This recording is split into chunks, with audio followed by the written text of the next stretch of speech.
మీ business ను develop చేసుకోవాలి అనుకుంటున్నారా? మీ పరపతిని పెంచుకోవాలి అనుకుంటున్నారా? అయితే ఓకే టీవీ ద్వారా L band, aston band ad, scrolling ad, ad with voice overs, logo bug, video ads ద్వారా మీ యాడ్స్ ను పబ్లిష్ చేసుకోండి. సంప్రదించవలసిన ఫోన్ నెంబర్ 8520917933.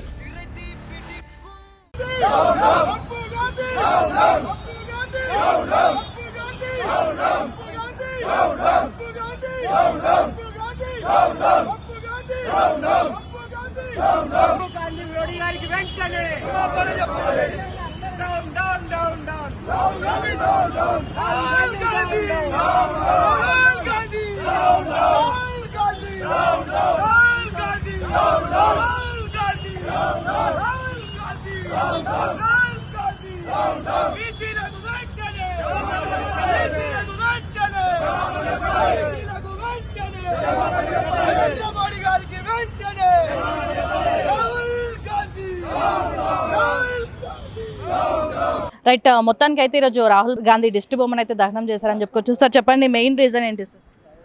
మా దేశంలో ప్రపంచంలోనే నరేంద్ర మోడీ గారికి ఇవాళ ప్రపంచ దేశాలలో నరేంద్ర మోడీ గారికి ఎవరు సాటి లేరని ప్రపంచ దేశాలే, మన శత్రు దేశాలు కూడా బహిరంగంగా ఒప్పుకునే పరిస్థితిలో ఉన్న పరిస్థితిలో రాహుల్ గాంధీ నేను కాంగ్రెస్ పార్టీ నుండి ప్రధానమంత్రిగా అవుతాను అని కొల్లలు అంటున్న రాహుల్ గాంధీ అతని యాత్రలో ఉన్నప్పుడు ఒక విషయం మాట్లాడేటప్పుడు దాని గురించి పూర్తిగా తెలుసుకొని మాట్లాడాలి.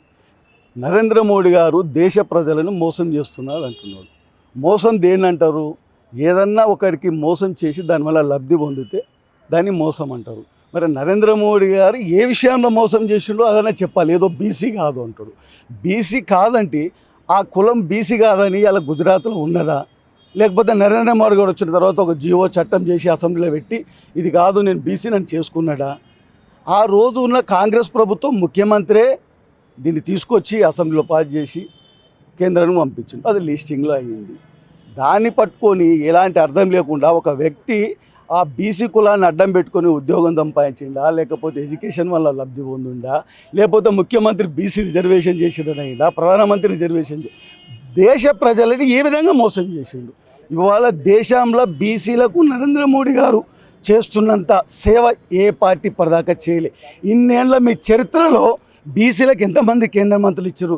ఇవాళ 27 మంది కేంద్ర మంత్రుల్ని బీసీలకు ఇచ్చి 5 క్యాబినెట్ ర్యాంక్ ఇచ్చిండు.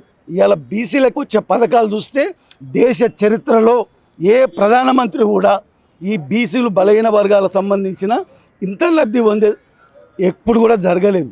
ఇన్ని చేస్తున్నాయి. నువ్వు బీసీని మోసం చేసినావు, నువ్వు బీసీ కులాన్ని పెట్టుకున్నావు. దీనికి దేశానికి బీసీ కులం పెట్టుకుందని ఏం నష్టం?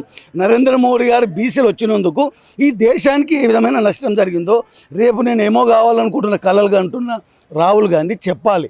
అంతేగాని నోరుంది యాత్రలో ప్రధాని పేరు తీసుకుంటే నేను పెద్ద లీడర్ని అవుతా, ప్రధాని మీద అంటేనే నాకు మీడియాలో కానీ సోషల్ మీడియాలో కానీ ప్రచారం జరుగుతుంది అనే ఉద్దేశంతో మాట్లాడుతుండు.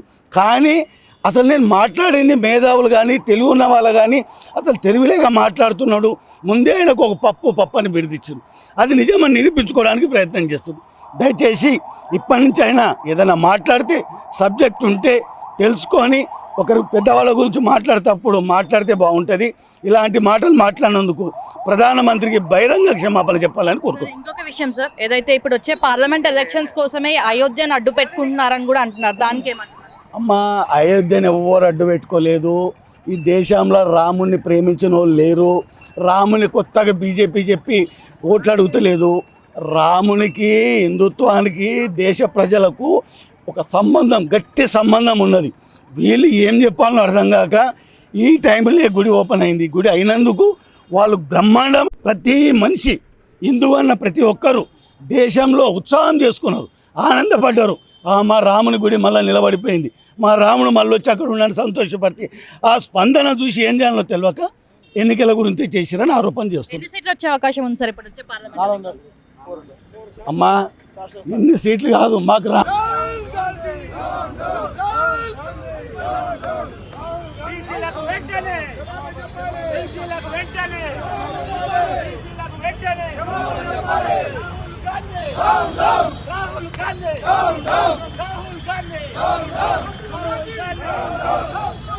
Gaന്ധhi!